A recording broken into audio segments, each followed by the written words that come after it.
Diabetes Connections is brought to you by Inhaled Insulin, Glucose Management in the Moment by Dexcom. Take control of your diabetes and live life to the fullest with Dexcom.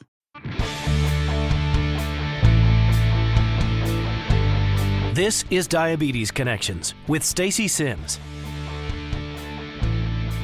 This week, we're in the holiday eating season right now, difficult enough to manage without diabetes. What can we do to take off some of the pressure this time of year while still enjoying holiday meals and parties and treats? We can't hit it out of the park all the time in terms of numbers and dosing and getting it just right. And I do think there's a lot of, I'm going to call it propaganda, which is a very strong word, but there's a lot of propaganda out there that we can get a flat line for our kids and that they're never going to have any swings. And I feel like what we have to do instead is kind of breathe into the fact that we want them to learn how to have a healthy relationship with food. JoAnne Robb is a therapist who has 3 children, 2 with type 1. We talk about a lot more than food and holidays. And as you can hear, she feels pretty strongly about some of the advice that's out there right now. This podcast is not intended as medical advice. If you have those kinds of questions, please contact your healthcare provider.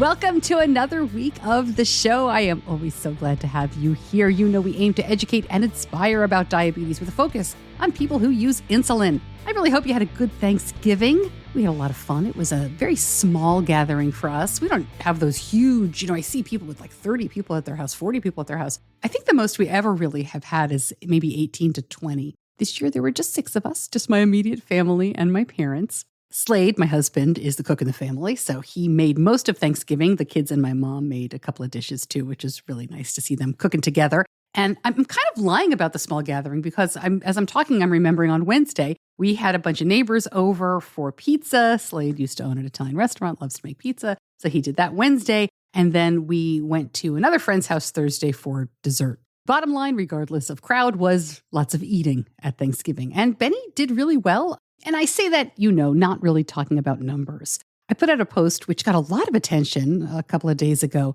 talking about how if you measure success at Thanksgiving, did you have a good Thanksgiving by your child's or your blood sugar numbers? That's a very tough road, right? Maybe you did. Maybe you had a great management style. It worked for you. You ate whatever you wanted. And I say it's successful if, you do diabetes and the rest of your life is happy too, right? I mean, a lot of people find that balance. But if you're only measuring Thanksgiving because your kid didn't go above 120 and you focused only on diabetes and missed out on some family time and some fun, that's not great either. So it's tough, right? And that's one of the things we're talking about this week on the show. My guest this week is JoAnne Robb. She is a licensed psychotherapist and she practices out of California. She has 3 children, 2 of whom have type 1. She also runs a coaching service for parents of children with diabetes, and she has recently launched a podcast as well. Both the service and the show are called Sweet Talk. I wanted to have JoAnne on because I listened to her podcast. I listen to a lot of other diabetes podcasts. I think most of them are fantastic, and I think it's great that we all have something different to say. And JoAnne is so calming. She gives advice to specific questions. Parents have questions for her on the podcast, and she talks about specific situations and kind of guides them through things. She is, as I said, a licensed therapist. This is not something I would ever try to do. And we've talked on the show before about being careful about, coaching versus therapist and things like that. But I really liked her style, and I loved what she had to say, so I wanted to have her on. She has a webinar coming up. She mentions that in the interview. It's called Let Them Eat Cake, and it's sort of a question mark, right? And this is December 14th, and it's not about only eating cake or never eating cake, right? It's about finding a way to have a positive relationship with food while you're managing diabetes in a healthy way. Linked up in the show notes, and I'll have more after the interview as well. But first, Diabetes Connections is brought to you by Afrezza. Quick biology fact, did you know your lungs have the surface area of a tennis court? That's interesting, but why is it important? Well, since Afrezza is a powder you inhale, the insulin is delivered through the large surface area of the lungs, which allows for ultra-rapid absorption. The insulin passes through your lungs into your blood in less than 1 minute. Your blood sugar may start to lower in about 12 minutes. That's glucose management in the moment. Find out more and see if Afrezza is right for you. Go to diabetes-connections.com and click on the Afrezza logo. Afrezza can cause serious side effects, including sudden lung problems and low potassium, and is not for patients with chronic lung disease such as asthma or COPD or for patients allergic to insulin. Tell your doctor if you ever smoked, ever had kidney or liver problems, a history of lung cancer, or if you are pregnant or breastfeeding. Most common side effects are low blood sugar, cough, and sore throat. Severe low blood sugar can be fatal. Do not replace long-acting insulin with Afrezza. Afrezza is not for use to treat diabetic ketoacidosis. Please see full prescribing information, including boxed warning, medication guide, and instructions for use on afrezza.com/safety.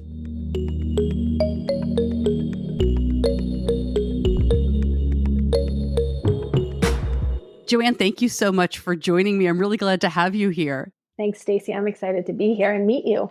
Well, you say that now, but little did you know, I have actually invited you here to give me a personal coaching session. No, I'm kidding, but not really. I mean, we have a lot to talk about in general, but I really wanted to talk to you about something that I'm kind of struggling with at the moment. You know, we're in a time in my family where Benny is looking at college for next year. He is so independent. Knock on wood, we're doing well. But I am realizing as he is approaching the age of 18 that, look, his childhood, as we recognize it, is pretty much over. Mm-hmm. And I feel like I've almost taught as much as I can with diabetes. But I'm struggling with that. You know, there's no finish line to parenting, right? I know my mom still worries about me and my sister. Mm-hmm. But at the same time with diabetes, what do you talk to parents like me about when we're about to really let our kids with diabetes fly? Well, I guess I have a question back for you, Stacey, which is, what is your worry? What's driving the question?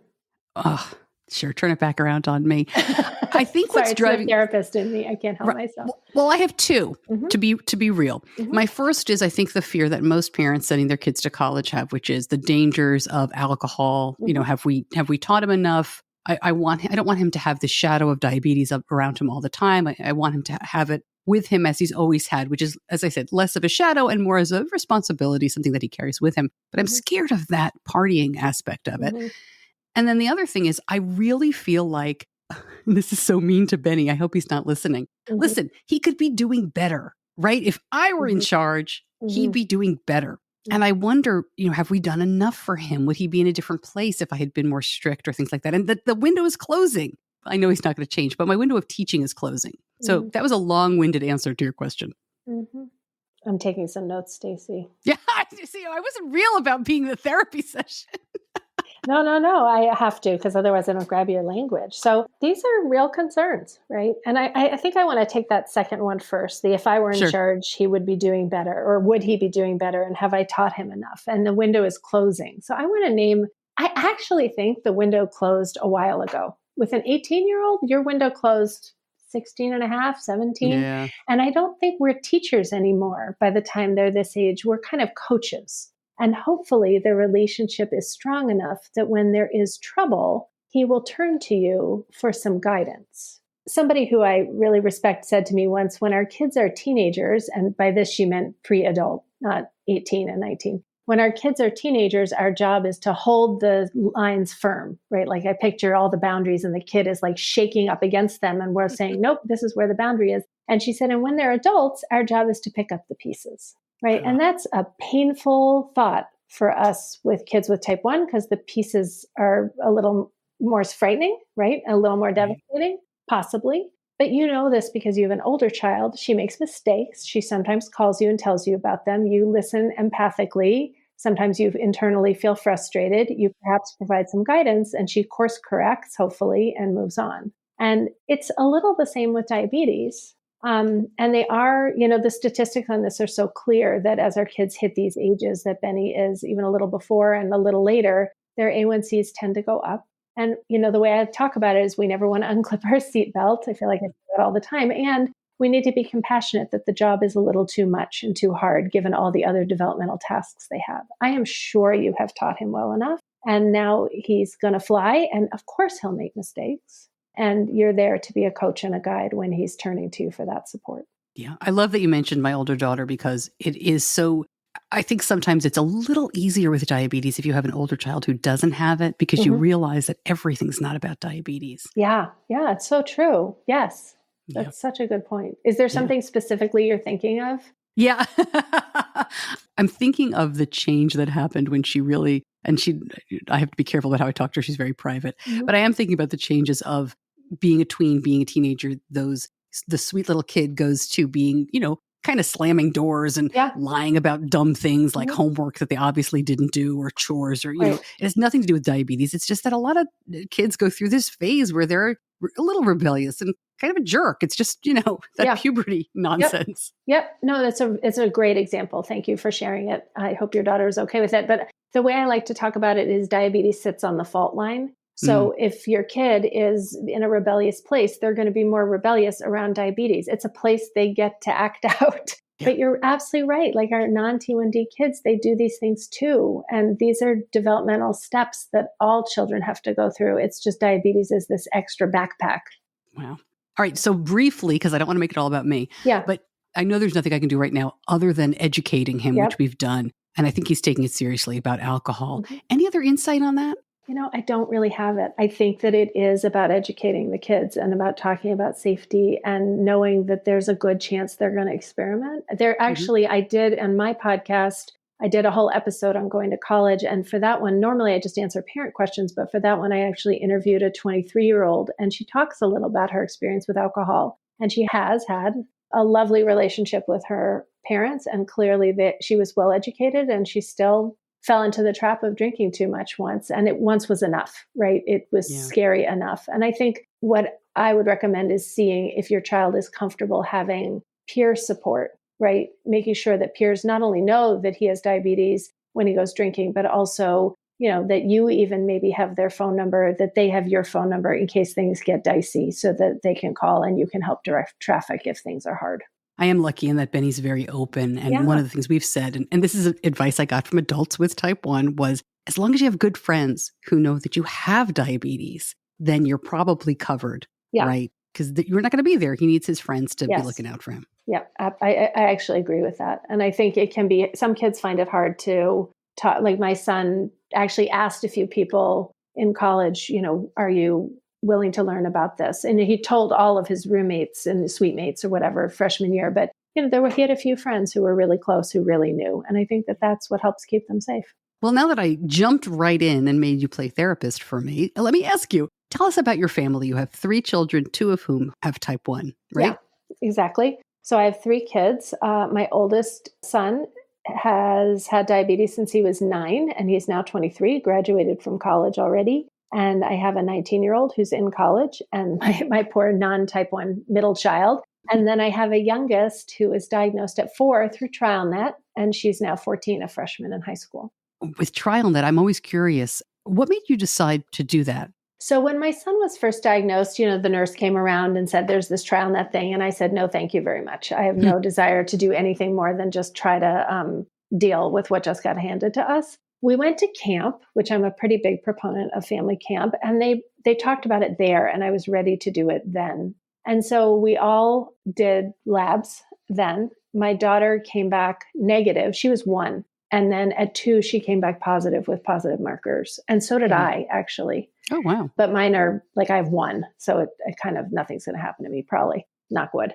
But she came back with, I think, 3 of the 4 markers that they checked at the time. And back then they checked annually. And so we put her in a trial when she was 3. And by the time she was 4, it was clear that her pancreas was degrading. So, and because in the trial, they were checking regularly. I can't remember what your question was. I think it was, why did I decide to do it? Yeah, why did you try to do it? I think by the time my son was, we were a little more settled in our seat around his diagnosis, I felt like it would be good to know in advance. And I'm really glad that I did. Honestly, her diagnosis had its own kind of trauma because she was in a trial and she had to do she was 3 years old doing an oral glucose tolerance test, like the gold star one. So she had to have a fasting blood sugar. We came into the hospital early in the morning. They put an IV lock in my little 3-year-old's arm. They made her drink the gross syrupy drink and they took blood out of that IV lock every, half hour, 15 minutes. I can't remember, for hours. It was awful. I mean, we'd lie in the hospital bed together and watch Barbie princess videos, whatever she wanted. I have a serious visual on her coming home from the hospital one day. She really liked wearing princess dresses. And I had bought her all these Easter dresses. I went to the consignment store and bought all of them for her. And she wore them to preschool. She wore them all the time. And she was wearing this humongous dress and she like collapsed in the floor with all this tulle flowing around her, just crying. She was so hungry. Right. Oh. And I just gave her an egg and said, we're going to have a nap now. It just was it was hard. So it was hard to be in the study, but the diagnosis itself had no trauma.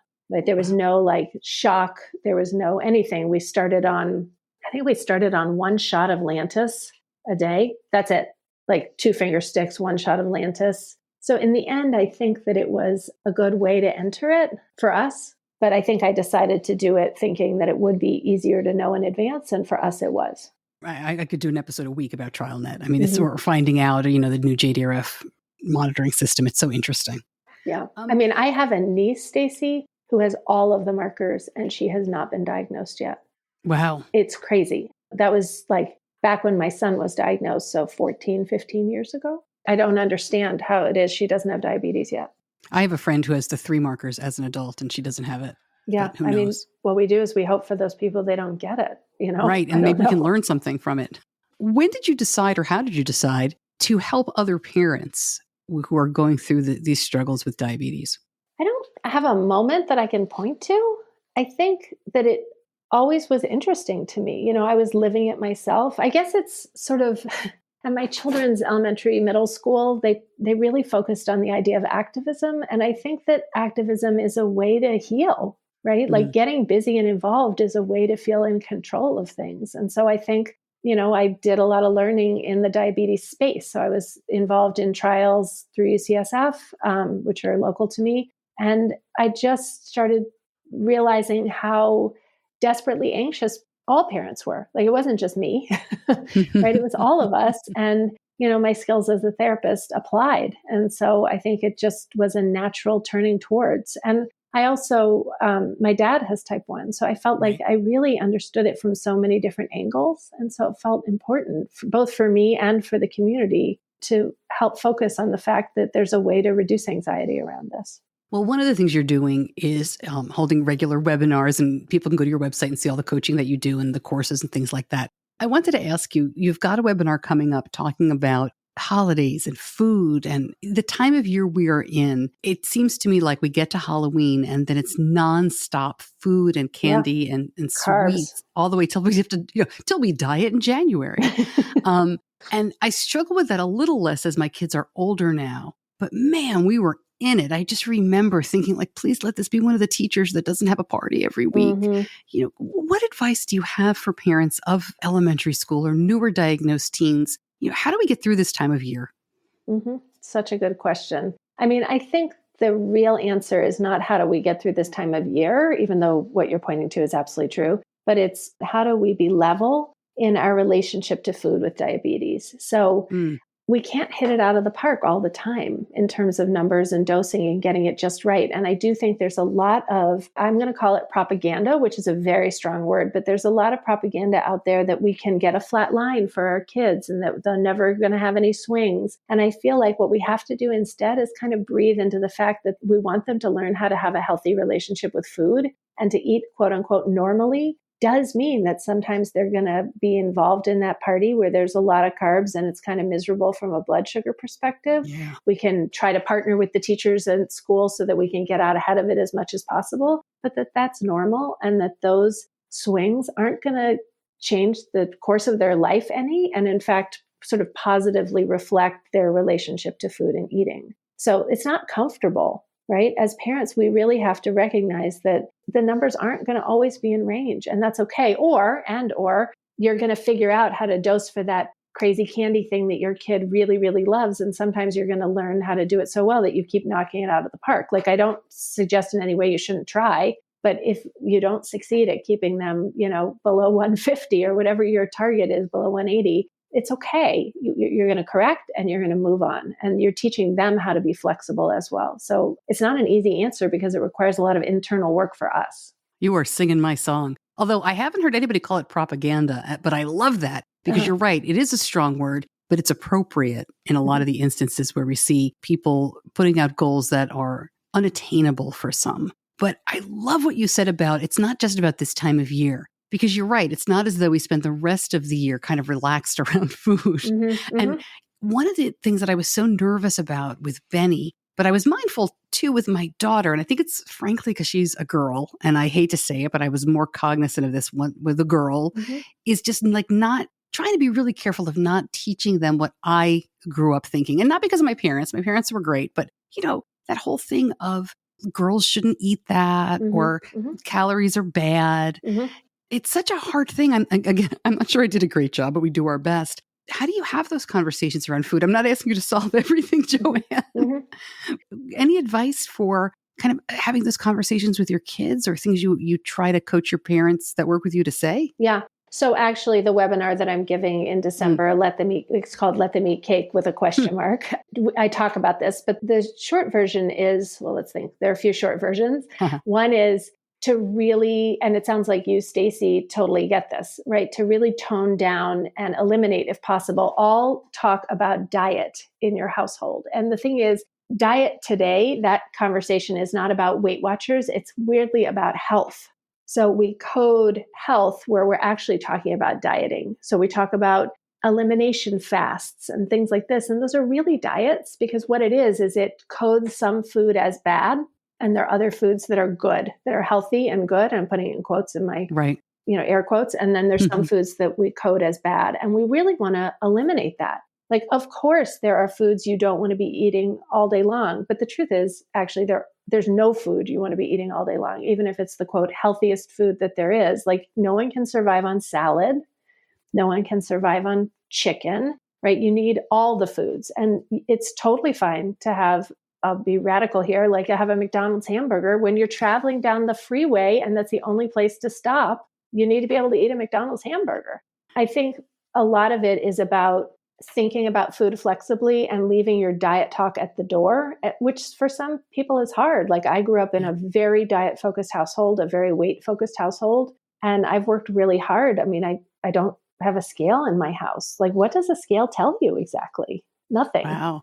I really have tried to eliminate that conversation. And yet still my 14-year-old daughter, I can feel it creeping in, right? Because I think you're right. It's not about the parents always. It's the culturally, it's so pervasive.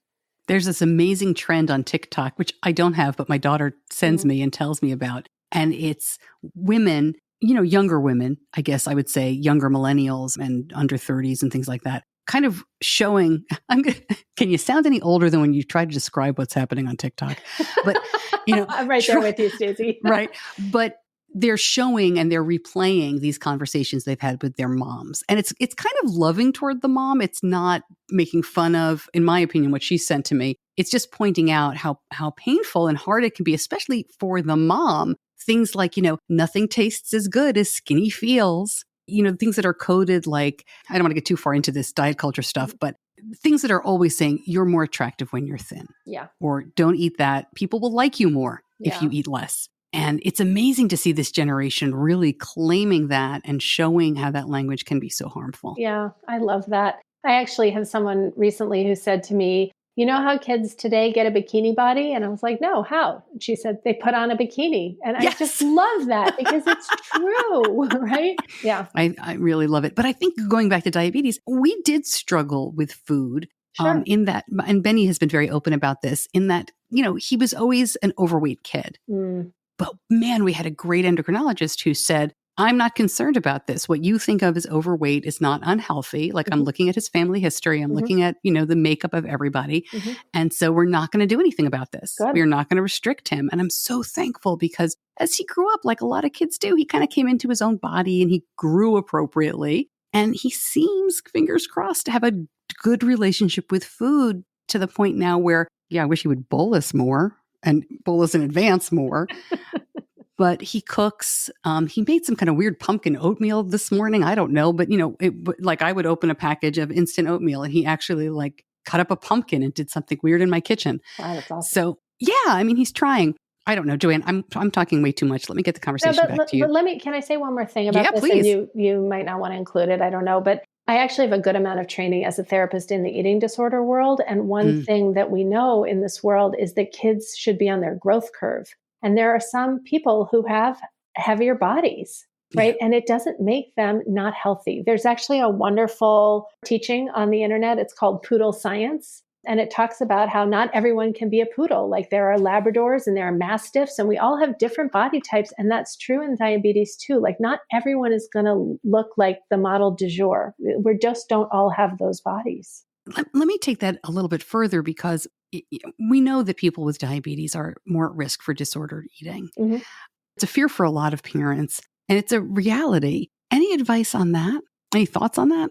Yeah, I mean, that's, again, what that webinar that I'm giving in December 14th, I think what I'm talking a little bit about, I think it's about trying to create as healthy a relationship with food as possible in your household. And a lot of that healthy relationship is, pointing the arrow back to what I said before, is about not having foods divided into good and bad categories, right? And also, I think to not, you said this, to not equate thinness with happiness or frankly, health, because even though the research on that is sort of inconclusive, I think culturally there's this idea that thinness equals health, but the truth is we each have a body type, right? And some of us have heavier bodies than others of us. Some of us have tinier bodies than others of us. And there's health at every size. And so it's about focusing on joyful movement, joyful eating, happy relationship to food, having a wide variety of things in the house that people and kids can connect to, including things like ice cream and cookies, which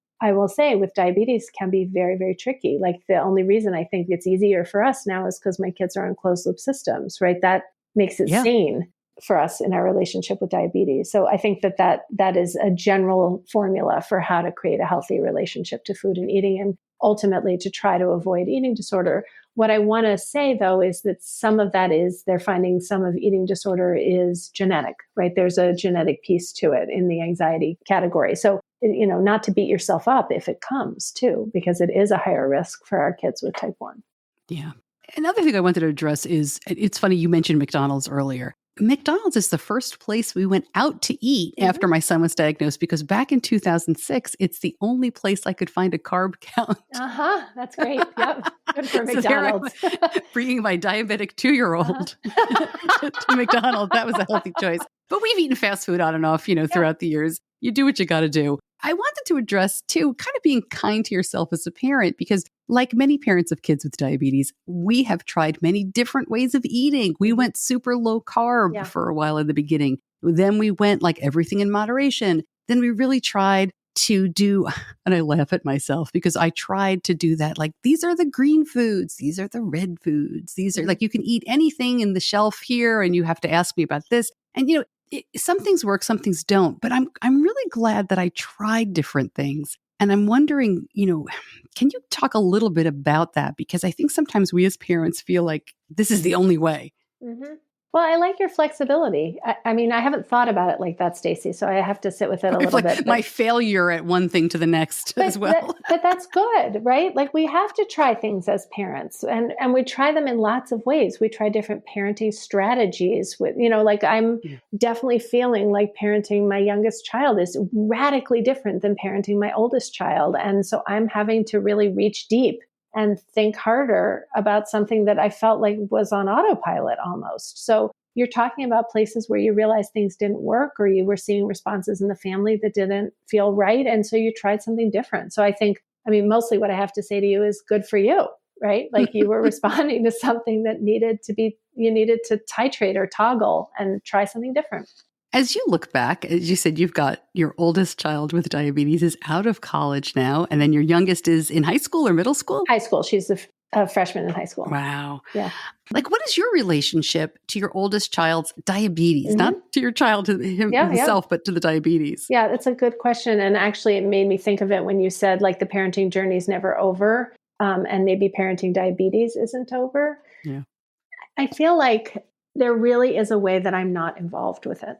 So I do think there's a shelf life, actually. That's my experience right now, is that there's a bit of a shelf life on my relationship to his diabetes. He really doesn't want me to be part of it at all. He's actually moving to Spain. He's leaving in 2 weeks. And I was like, I'll help with ordering. He said, nope. He really has not let me help. And I have to say, it's been a nail-biting experience for me, because the way he does it is so different than the way I would do it. He's not as organized. I plan everything out a million years in advance. He's not like that, right? Very much, developmentally appropriate for him and for me. And so it's been about me really stepping back. Before he leaves to move there, he's been living with us. And that's also been really hard around diabetes because he's frustrated. His numbers, he's been having a very hard time with numbers. He's a really smart kid. He actually can download his pump and make all kinds of adjustments on his own that are smart and well-informed. And he hasn't been able to do it very well. And he's really agitated by it. And it's been painful to watch. And he doesn't want my help. And if I suggest that we could talk about it together, he pushes me away. And so we're in a space where I really have to step way back and just watch him. You know, it's sort of like what that woman said. I have to pick up the pieces when he's ready for me to do that. But right now he's still managing it and he doesn't want my involvement. Wow. One of the questions I get asked all the time is, how did you get Benny to be so independent? And my answer is always like, it didn't happen in a week, right? This is a long and gradual process. But I am curious, was there a line of demarcation for you? Like for us, it was, you know, I've turned off some Dexcom alarms in the last couple of years. I've let Benny do some things and take some trips. And you know, there are kind of some real lines for us. I'm curious if there were any for you. I'm not sure I'm going to remember all the moments, but one moment that I distinctly remember, I think he was in middle school. And I remember we were at diabetes camp and I came to him to talk to him about pre-dinner numbers and bolusing. And he really kind of shoved me away. And I have to say, the way I'm describing him makes it sound like our relationship is a lot of tension. And it really doesn't. We're very close and there's a lot of love between us and a lot of nice companionship. But around diabetes in this moment, he kind of pushed me away. And I remember going to the endocrinologist with him and saying, what do we do about this? And the endo said, this was pre-CGM. The endo said, well, if you want to be independent, your mother will not be involved as long as you do a finger stick 4 times a day and you don't miss more than 2 boluses in a week. If you can't meet that standard, then your mom can get involved again. And it was a fascinating line. First of all, 4 times a day, ? Like that, right? That makes my heart jump. But he did it for a while. And then he had proved he was more independent and didn't mind me being more involved again. I think for us in terms of, I'm trying to remember, Stacey, in high school, I think at some point I just wasn't involved during the day at all. I think at night, I think I was involved. I was even involved in college at night. He did have one time at night where I had to call the campus security because his phone didn't ring through. He didn't pick up. He was low. And we had we had decided what strategy was going to be in case that happened. And I did call campus security and they went and woke him up. And at some point late in college, he actually just turned off Share. And my husband was very agitated by that and told him he had to turn Share back on, which he did. But then I was the only person who woke up. And my son really is very, he doesn't like his phone. He doesn't do it. He's not a social media person at all. He doesn't get involved in any of that. And so he didn't answer his phone in the night. My husband was still asleep. And so I called him the next day and I was like, you know what, just turn it back off. Like, I know you've got it. And I don't really want to be awake anymore. So I think that he didn't really want us to be involved. He only did it out of respect for my husband, but he just doesn't want our involvement. And it became clear at some point that we were no longer, he wasn't going to share with us anymore what was happening. Right. And I take when you say like he's pushing me away, I take that with just like, I mean, I don't know your family, but, pushing away doesn't mean like getting mad and saying, it's just a natural developmental thing. Exactly. He wanted his independence around it and his autonomy. Before I let you go, I do want to ask, you mentioned your poor middle child, and we're not going to solve the world's problems in one interview, but I struggle still. And people can read this in my book. I have a whole chapter with Leah, with my daughter, where we resolve nothing. And we just talk about the resentment that she has toward, diabetes. And she's fine with it now, but, she acknowledges it was tough. And we kind of shrug at each other and say, I don't know what you can really do other than be honest with the sibling and really show them that, this definitely stinks, but there's really nothing we can do in the moment. Any strategies for dealing with, as you said, that poor middle child? Yeah. I mean, I think that's the strategy. There's actually another webinar that I've given in the past called The Other Sibling. And I think it's about carving out some time. Right. And that's very, very hard to do right post-diagnosis. But as things start to quiet, really making some time for that child. And, even if it's the 10 minutes a day, it depends on the age of the kid, obviously, the 10 minutes a day to play with whatever that child wants to play.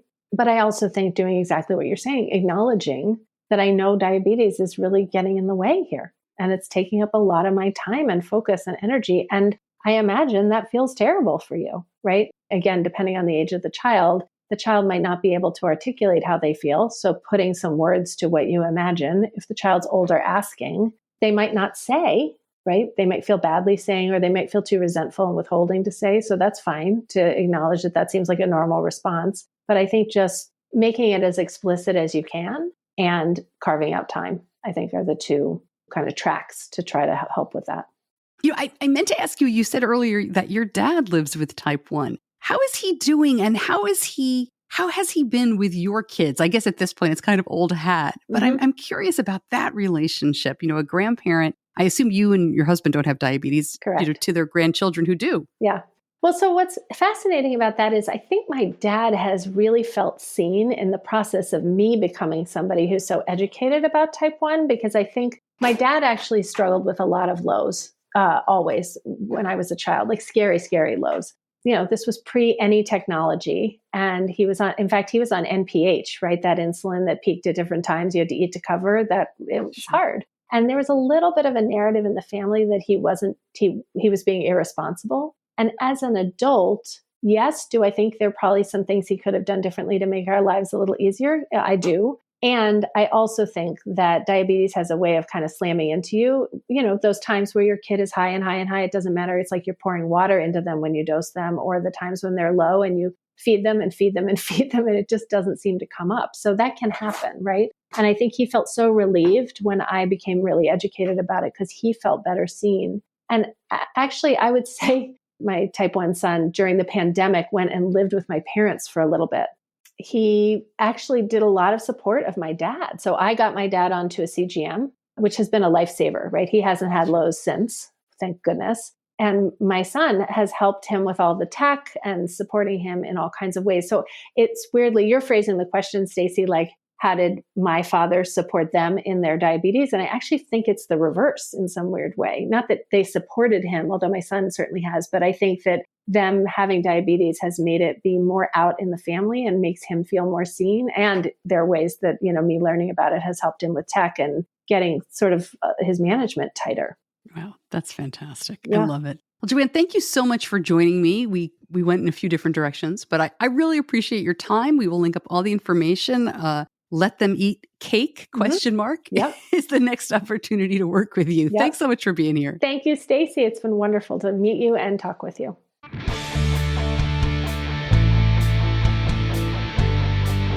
You're listening to Diabetes Connections with Stacey Sims.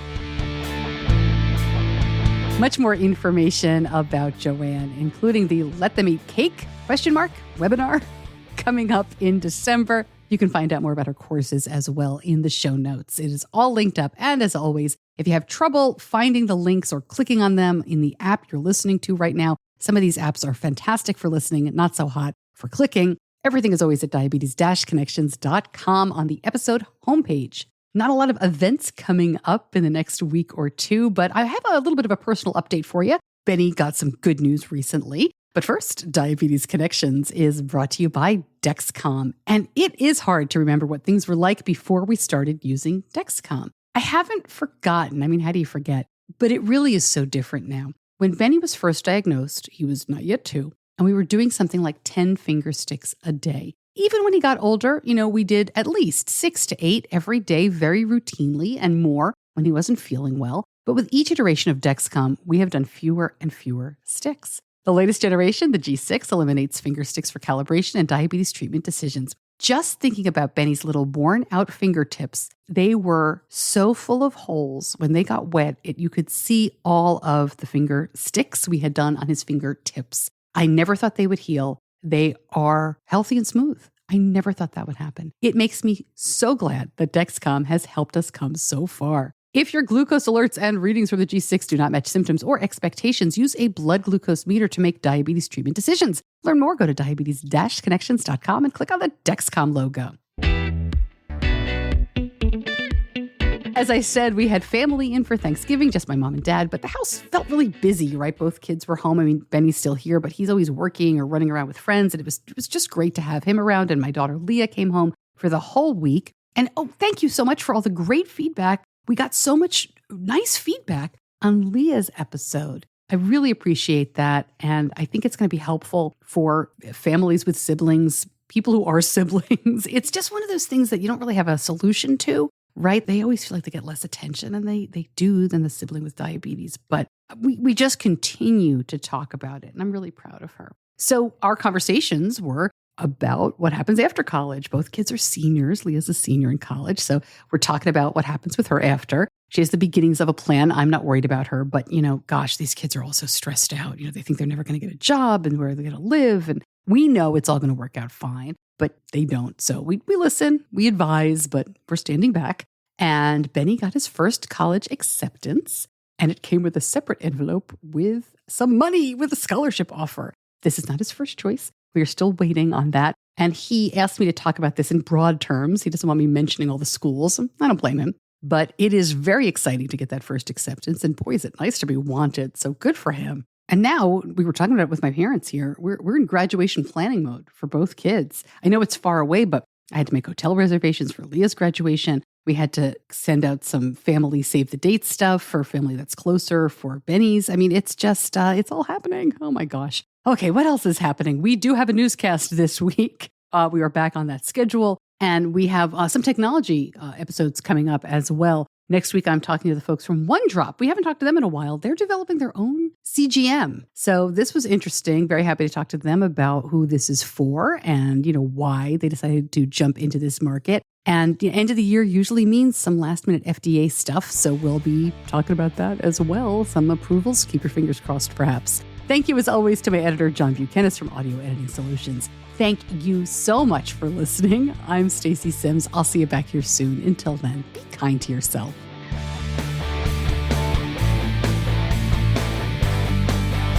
Diabetes Connections is a production of Stacey Sims Media.